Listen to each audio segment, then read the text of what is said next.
DCA PGDCA, जी हाँ, 12th के बाद कंप्यूटर कोर्स होता है DCA, diploma in computer application, और PGDCA होता है ग्रेजुएशन के बाद। यदि आप भी ऑलरेडी कंप्यूटर सेंटर चला रहे हैं या आप नया कंप्यूटर सेंटर खोलना चाहते हैं, अब आपके मन में यह विचार चल रहा है कि आपको माखनलाल यूनिवर्सिटी की ही मान्यता लेनी है, तो आज के इस वीडियो में कंप्लीट इंफॉर्मेशन, जी हाँ, कंप्लीट इंफॉर्मेशन मिलने वाली है कि कैसे आप भी माखनलाल चतुर्वेदी यूनिवर्सिटी की मान्यता ले सकते हैं, कौन कौन से इसके लिए डॉक्यूमेंट रिक्वायर्ड होते हैं, इसकी मान्यता के लिए कहाँ अप्लाई करना पड़ता है, कितना इंफ्रास्ट्रक्चर चाहिए, कंप्यूटर कितने चाहिए, कितना टोटल आपको इन्वेस्टमेंट लग जाएगा और किस तरीके से फिर बाद में आपको बेनिफिट होगा। इस सारी इंफॉर्मेशन के लिए वीडियो में एंड तक बने रहिएगा और स्किप मत कीजिएगा, स्टेप बाय स्टेप देखते जाइए वीडियो को, क्योंकि अगर आप आगे बढ़ा देंगे और उसके बाद में सीधे लास्ट में पहुंच जाएंगे, देखना चाहेंगे कुछ बतलाए कि नहीं, तो जानकारी नहीं मिलने वाली। मैंने देखो यहां पर पूरी फाइल रखी हुई है जिससे मैं आपको एक एक डॉक्यूमेंट दिखलाने वाला हूं। तो देखिए, माखनलाल यूनिवर्सिटी मध्य प्रदेश की यूनिवर्सिटी है, स्टेट गवर्नमेंट यूनिवर्सिटी है, जो कॉलेज आप ना बोल करके कंप्यूटर सेंटर्स को मान्यता देती है, उस जो है एसोसिएशन करती है कि वो भी अपने कंप्यूटर सेंटर में DCA PGDCA कोर्स करा सकते हैं, जिसके लिए माखनलाल यूनिवर्सिटी एग्जाम करवाती है और जो है मार्कशीट डिप्लोमा प्रोवाइड करवाती है सेंटर वालों को। उसके लिए माखनलाल यूनिवर्सिटी एक complete IMS institute management system, जो कि MP ऑनलाइन के साथ टाई अप करके माखनलाल यूनिवर्सिटी ने बनवाया हुआ है, उसका यूज करती है। तो यदि आप भी माखनलाल यूनिवर्सिटी से मान्यता लेना चाहते हैं, आप देखना चाहते हैं कि उसकी एप्लीकेशन की लिंक कहाँ है जहां पर कि क्लिक करें और फॉर्म को भर सकते हैं, तो उसके लिए आप गूगल में सर्च कीजिए MP ऑनलाइन MCRPV, तो तुरंत आप MP ऑनलाइन की वेबसाइट जहां पर कि MCRPV ने टाई अप किया हुआ है उस लिंक पर पहुंच जाएंगे। तो वहीं पर आपको लिंक मिलेगी माखनलाल यूनिवर्सिटी में अप्लाई करने के लिए। अब बात ये आती है कि क्या ये लिंक हमेशा उपलब्ध रहती है? तो नहीं, यूनिवर्सिटी का भाई जो नियम है, जब भी वो मान्यता के लिए एप्लीकेशन इनवाइट करती है, उसके समय अनुसार 2 साल 3 साल 5 साल या वहां पर जैसा उनका सिस्टम है उसके अनुसार, तब वो इसका एक एडवर्टाइजमेंट न्यूज़पेपर में भी रहती है और उसकी जो मुख्य वेबसाइट है mcu.ac.in, वहां पर भी स्पष्ट रूप से नोटिस आता है, मैसेज आता है कि यूनिवर्सिटी एप्लीकेशन लेती है किस चीज के लिए, कि नए सेंटर खोलने के लिए। उसके अलावा आप अलग से अप्लाई करने जाएंगे कि हमको अभी ही चाहिए है क्योंकि हमको अभी खोलना है, तो ऐसा पॉसिबल तो अभी नहीं है, बाद में कोई नियम बदल जाए तो उसके बारे में मुझे नहीं मालूम है, ठीक है। तो अब यहां पर सबसे पहले तो एडवर्टाइजमेंट न्यूज़पेपर में आएगा या उसकी वेबसाइट में जानकारी मिलेगी। तो सबसे पहले नंबर पर तो एप्लीकेशन फॉर्म भरना पड़ता है। तो इस प्रकार से एप्लीकेशन फॉर्म में पूरी चीज भरी जाती है। तो ये क्या है? ये वो एप्लीकेशन फॉर्म है, मैं दिखा रहा हूं जिससे आपको सारी चीजें पता भी चलती जाए, क्योंकि मेरा उद्देश्य क्लियर इंफॉर्मेशन देना है, ठीक है ना। ये देखिए, अब यहाँ पर ये पूरा कंप्लीट एप्लीकेशन फॉर्म का प्रिंट आउट है। ध्यान से सुनिए किन किन चीज़ों की जानकारी आपको भरनी पड़ेगी। इंस्टीट्यूट का नाम, कंप्लीट एड्रेस, फ़ोन नंबर, अगर कोई वेबसाइट है तो उसका, डायरेक्टर का नाम लगेगा आपका, और उसके बाद में कौन से कोर्स आप कराना चाहते हो उसके बारे में तो खैर है ही इसमें DCA PGDCA के बारे में, लेकिन जो डायरेक्टर है जिसके नाम से आप सेंटर खोलना चाहते हो उसकी क्वालिफिकेशन कंप्यूटर की कोई मास्टर डिग्री होनी चाहिए। जैसे मैंने MCA किया हुआ है उसी तरीके से जिसकी भी जो भी कंप्यूटर सेंटर में डायरेक्टर बनने वाला है उसका जो डिग्री है वो MCA, MSc computer science, MTech, ये सारी मास्टर डिग्री जरूरी है, उसके सर्टिफिकेट मार्कशीट भी लगेगी, है ना। तो ये होना चाहिए। उसके बाद कंप्लीट एड्रेस, फ़ोन नंबर, ये सारी चीज़ें डाली जाएंगी और उसके बाद में कोर्स की डिटेल डाली जाएगी। उसके बाद आता है सबसे इम्पॉर्टेंट चीज़, ये देखिए अलग अलग सेक्शन दिया गया है, तो अलग अलग सेक्शन में क्या भरना है ताकि आप प्रिपेयर हो जाएं। और आप एक काम कीजिए, जो भी इंफॉर्मेशन बतलाई जा रही है आप उसको नोट डाउन करते जाइए, ताकि जब आप उस चीज़ को क्या करें, जब आप उस चीज़ को सारा डॉक्यूमेंट बनाएं या आप पूरा माइंडसेट से तैयार हो रहे हो कि यस मुझे भी माखनलाल से मान्यता लेनी है, तो आप वीडियो में ही ये देख पाएँ कि वो सारी चीज़ें आपके पास है या नहीं, आसानी से अवेलेबल करवा सकते हैं या नहीं करवा सकते हैं। इसके बाद आती है सोसाइटी ट्रस्ट कंपनी की डिटेल, सबसे इंपॉर्टेंट चीज़ है सोसाइटी ट्रस्ट कंपनी की डिटेल। तो माखनलाल चतुर्वेदी से मान्यता लेने के लिए या किसी भी यूनिवर्सिटी से मान्यता लेने के लिए या स्कूल खोलने के लिए आपके पास में होना चाहिए सोसाइटी का रजिस्ट्रेशन। जी हाँ, लगभग सभी जो भी यूनिवर्सिटी खोलना चाहते हैं, जो भी यूनिवर्सिटी से मान्यता लेना चाहते हैं, स्कूल खोलना चाहते हैं, उनके पास में होना चाहिए ये समिति का पंजीयन, सोसाइटी का रजिस्ट्रेशन, ट्रस्ट का रजिस्ट्रेशन, कंपनी का रजिस्ट्रेशन। ठीक है ना। तो इस रजिस्ट्रेशन को, ये समिति का रजिस्ट्रेशन जो है ना, MP ऑनलाइन की ही वेबसाइट में जाएंगे आप, तो वहां पर फर्म्स सोसाइटी रजिस्ट्रेशन, जी हाँ, फर्म्स सोसाइटी रजिस्ट्रेशन नाम का ऑप्शन मिल जाएगा। वहां पर जाकर के आपको फॉर्म भरना है और उसके बाद खुद पता चल जाएगा कि उसका प्रिंट लेकर के कौन से डिपार्टमेंट में आपको जाना है।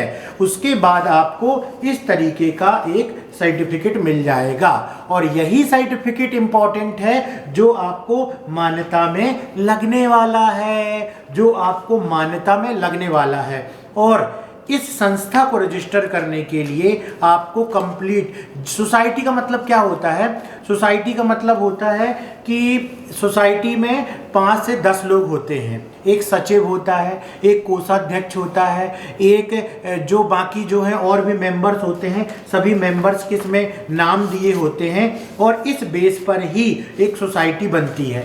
एक आप बोल सकते हो कि ये वो ग्रुप है जो संस्था को चलाने वाला है, ये वो जो ग्रुप है, समिति जो बन रही है, जो सोसाइटी बन रही है, उसमें एक अध्यक्ष होगा, एक उपाध्यक्ष होगा, एक सचिव होगा, एक कोषाध्यक्ष होगा। ठीक है ना। तो ये समिति के सदस्य हैं। तो आपको भी पहले ये डिसाइड करना होगा कि आपको किसको समिति के सदस्य के रूप में रखना है। ठीक है ना। तो आप ये चीज़ बिल्कुल अकेले नहीं चला सकते हैं। समिति बनाएंगे तो आपको कुछ लोगों की ज़रूरत होगी, वो आप अपने ही कोई रिलेटिव भी या ऐसे लोग जो इस चीज़ को संभाल सकते हैं या कोई इन्वेस्टमेंट कर रहे हैं, आपके साथ कोई पार्टनर हैं, उनसे मिलकर के भी आप इस समिति को बना सकते हो। तो सबसे पहले सोसाइटी समिति आपको बनाना होगा और उसके लिए यहाँ पर पूरा एक फॉर्म जब आप भरोगे उसके बाद इसमें ना बायलॉज बनता है। बायलॉज का मतलब होता है कि आपकी सोसाइटी में क्या नियम चलेंगे। ठीक है, जैसे अपना संविधान हो गया इंडिया का, वैसे ही आपने भी एक टीम गठित की है, एक सोसाइटी गठित की है, एक फर्म और संस्था गठित की है स्कूल खोलने के लिए, कॉलेज खोलने के लिए, सेंटर चलाने के लिए। तो क्या नियम होंगे आपकी समिति के, है ना, क्या नियम होंगे समिति के, कब मीटिंग्स होगी, है ना, ये सारी चीज़ें जो है वो आपको बनानी होगी। तो जब आपका बन जाएगा, इसी में समय लगेगा थोड़ा सा, फॉर्म भरेंगे, फिर वो जाकर के वहाँ पर जो डॉक्यूमेंट मांगेंगे, जिसमें कि कंप्लीट एड्रेस मांगा जाता है और बहुत सारी चीज़ें मांगी जाती हैं, ऑफलाइन भी जाना पड़ता है ऑफिस में। फिर वहाँ से आपको इस तरीके से पंजीयन का सर्टिफिकेट मिल जाएगा, जिसको कि आप यूनिवर्सिटी में अप्लाई करने के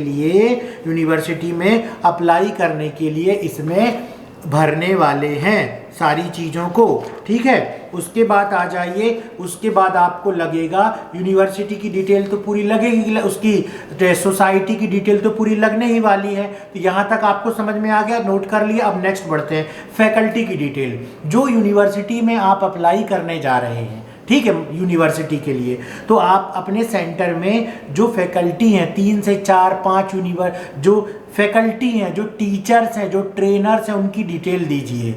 कोई भी नहीं पढ़ा सकता। जिसकी मास्टर डिग्री है, एमसीए है, एमएससी है, एमटेक है, सीएस से बीई है, आईटी से बीएससी है, एमएससी आईटी है, उसी का सर्टिफिकेट और उसी की डिटेल आपको यहाँ पर लगानी होगी। तो जो भी आपके साथ में कंप्यूटर वाले लोग जिनको आपने हायर किया हुआ है या जो आगे चल के आपके सेंटर में पढ़ाने वाले हैं, उनकी प्रॉपर डिटेल लगा दीजिए। उसके बाद डिटेल दी गई है, फैकल्टी की डिटेल हो गई।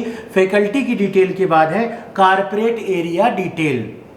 जी हाँ, कारपोरेट एरिया मतलब कि अभी तक तो जो यूनिवर्सिटी है लगभग 2000 से 2500 स्क्वायर फीट, 50 डीसीए सीट के लिए, 50 पीजीडीसीए सीट के लिए। उसके बाद अभी नए कोई रूल्स रेगुलेशन बदलते हैं तो उसके बारे में मैं अभी नहीं बतला सकता। मैं बतला रहा हूँ जस्ट जब हमने ली थी तब लगभग 2000 से 3000 स्क्वायर फीट की जगह चाहिए है, जिसमें 2 क्लासरूम होने चाहिए लगभग 375 स्क्वायर फीट के। एक क्लासरूम 375 स्क्वायर फीट का, दूसरा क्लासरूम 375 स्क्वायर फीट का। कंप्यूटर लैब होनी चाहिए 375 स्क्वायर फीट की। लाइब्रेरी रूम होना चाहिए 200 स्क्वायर फीट का, और डायरेक्टर और फैकल्टी रूम होना चाहिए 150 स्क्वायर फीट का।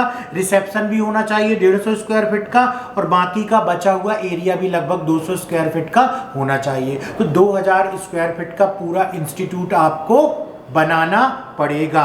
तो अलग अलग डिटेल मैंने बतला दी कि आपको कितना एरिया चाहिए है किस चीज़ के लिए। और जहाँ पर भी आप एरिया बनाएंगे तो वहाँ पर आपको क्या करना है कि उसका पूरा सिविल इंजीनियर से एक मैप भी बनवाना है।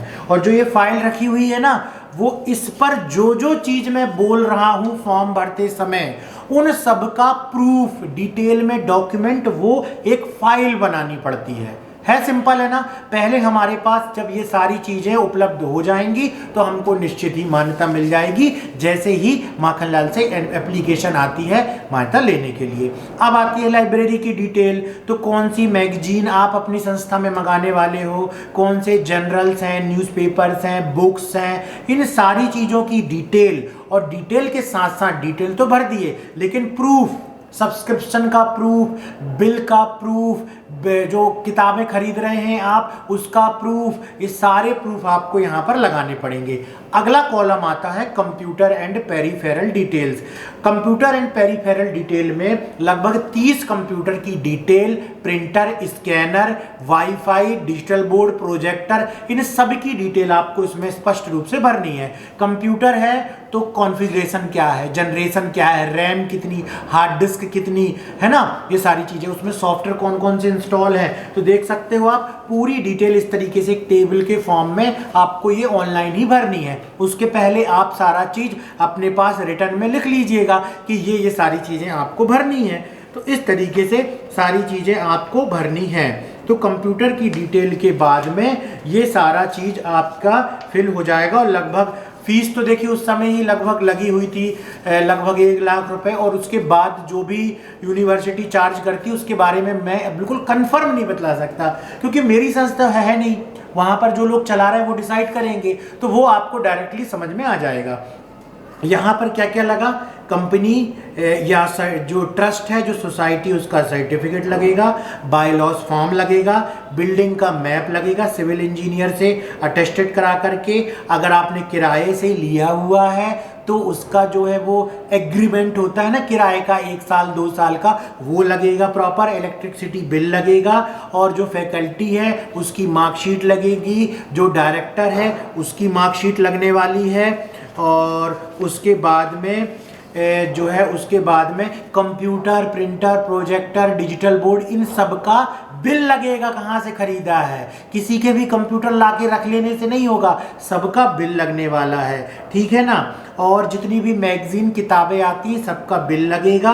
और हाँ, जो भी सोसाइटी आपने बनाई हुई है उसका जो है उसका पिछले 1 साल 2 साल का ऑडिट रिपोर्ट लगेगी कि वो सोसाइटी एकदम से आप बना करके नहीं कर सकते हो। उस पर कोई काम किया है, कोई पढ़ाया है, कुछ भी जो किया है उस पर कितना पैसा है, अभी 1 लाख 2 लाख 50 हज़ार कितना सोसाइटी में अभी जमा है, तो उसका एक ऑडिट रिपोर्ट बना करके भी लगाना होगा। और ये सारी चीज़ों के बाद आप अप्लाई कर सकते हो। और बाकी चीज़ें तो है ही, डायरेक्टर का आधार कार्ड, पैन कार्ड, उसकी मार्कशीट, ये सब तो वेबसाइट में अपलोड करनी ही करनी है। जब सारा कुछ आप जमा कर दोगे तो यूनिवर्सिटी से कुछ लोग आएंगे, इंस्पेक्शन होगा और उसके बाद आपको मान्यता मिल जाएगी। तो कैसी रही जानकारी?